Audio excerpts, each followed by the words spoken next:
আগরতলা জাতীয় সড়কের পাশে হরিণা উপস্বাস্থ্য কেন্দ্র থেকে থাইগুন বাজার যাওয়ার রাস্তার মাঝে পশ্চিম হরিণা গ্রাম পঞ্চায়েতের অন্তর্গত বিনাঢাকা ২ নং ওয়ার্ডের বাসিন্দার বাদলদের বাড়িতে দক্ষিণ জেলার বিশ্ব হিন্দু পরিষদের সহসভাপতি তথা সাবরুম বাজারের ব্যবসায়ী শঙ্কর সিনহা বিলাতি মদের দোকান চালু করতে গেলেই এলাকারই প্রমীলা বাহিনীরা বাধা সৃষ্টি করে।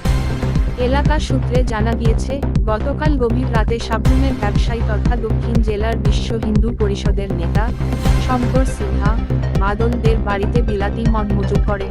গতকাল রাতে গ্রামবাসীরা উত্তেজিত হয়ে আজ দুপুরবেলা বাদলদের বাড়িতে ঘেরাও করে। আর এই খবর পেয়ে ছুটে যান সাবরুম থানার পুলিশ। এলাকার বিশেষ সূত্রে জানা গিয়েছে, পশ্চিম হরিণার গ্রাম পঞ্চায়েতের প্রধান সহ বেশ কয়েকজন গ্রামের নেতৃত্ব মদ ব্যবসায়ী শঙ্কর সিনহাকে পেছনে দিয়ে সাহায্যের হাত বাড়িয়ে দিয়েছেন এই স্থানে বিলাতি মদের দোকান স্থায়ীভাবে বসানোর জন্য। এলাকাবাসীর অভিমত, ওই বাড়ি থেকে বিলেতি মদের দোকান অতি সত্বর সরিয়ে না নিয়ে তারা বৃহত্তর আন্দোলনে যায়।